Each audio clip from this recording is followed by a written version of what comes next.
talking about breathing and the effects on our breathing with certain things that people are doing, especially children these days. So we've reported countless times about the dangers and long-term health impacts of vaping in teenagers, but we've never really understood the risk during this season, flu season. And there is a significant impact. Dr. Fariba Rezai of Cleveland Clinic's Children joining us in studio, kind of talk about how these problems can create a real health situation for young people. First of all, this idea of vape, you know, people thought it was an alternative to smoking, that it might be okay.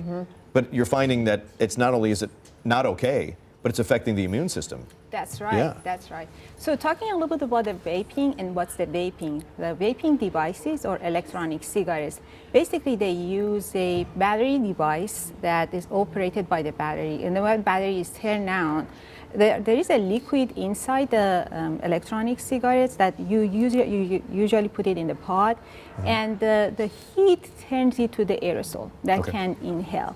So then when it came 2007, all this vaping, and then they were thinking that to add a little bit, they changed the nicotine inside the vape that make it a little bit smoother. They added more flavors.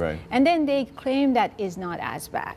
So it was the fast forward in 2019, that was the numerous cases of the vaping or electronic cigarette associated lung injury were admitted everywhere in the hospital. So we also published a study of the cases of the teenagers who came to our hospital with the complications of vaping.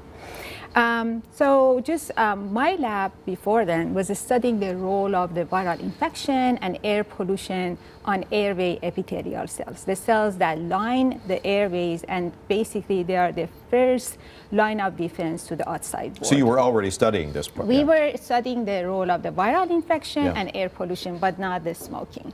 So I'm a pediatric pulmonologist, and when I interviewed these kids, they had no idea that as these complications. Basically, they didn't know. Oh, it's just vape. It doesn't affect me. It's only nicotine, or the nicotine is not as bad. So they didn't know that they changed the formulation of nicotine, that you don't feel it. Or some of them were thinking that, oh, it's just a flavor. Basically, the flavor, you can eat the flavor, but you should not inhale it. Let alone that flavor was coming from chemicals, which is not bad.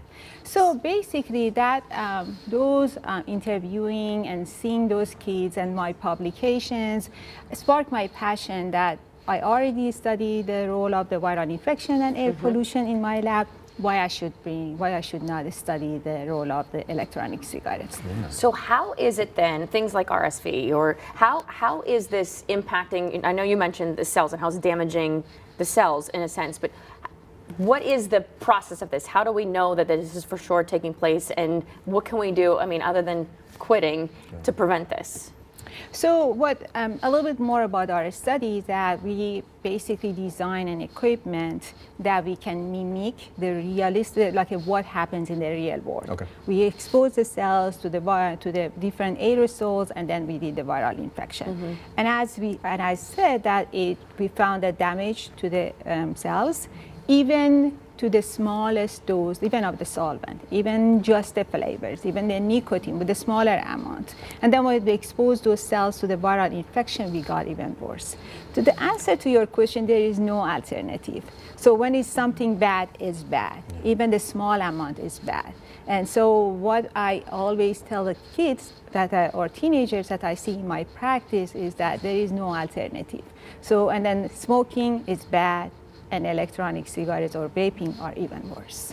It's stuff that, you know, they don't listen to adults a lot of times too, or even doctors. But so how do you get that point across to make sure that they understand how bad it can be? So first of all, knowledge is power. So we have to give them, you know, the study that we have shows that what happens in the cellular levels. And I'm sure these teenagers, a lot of them very smart, they read those.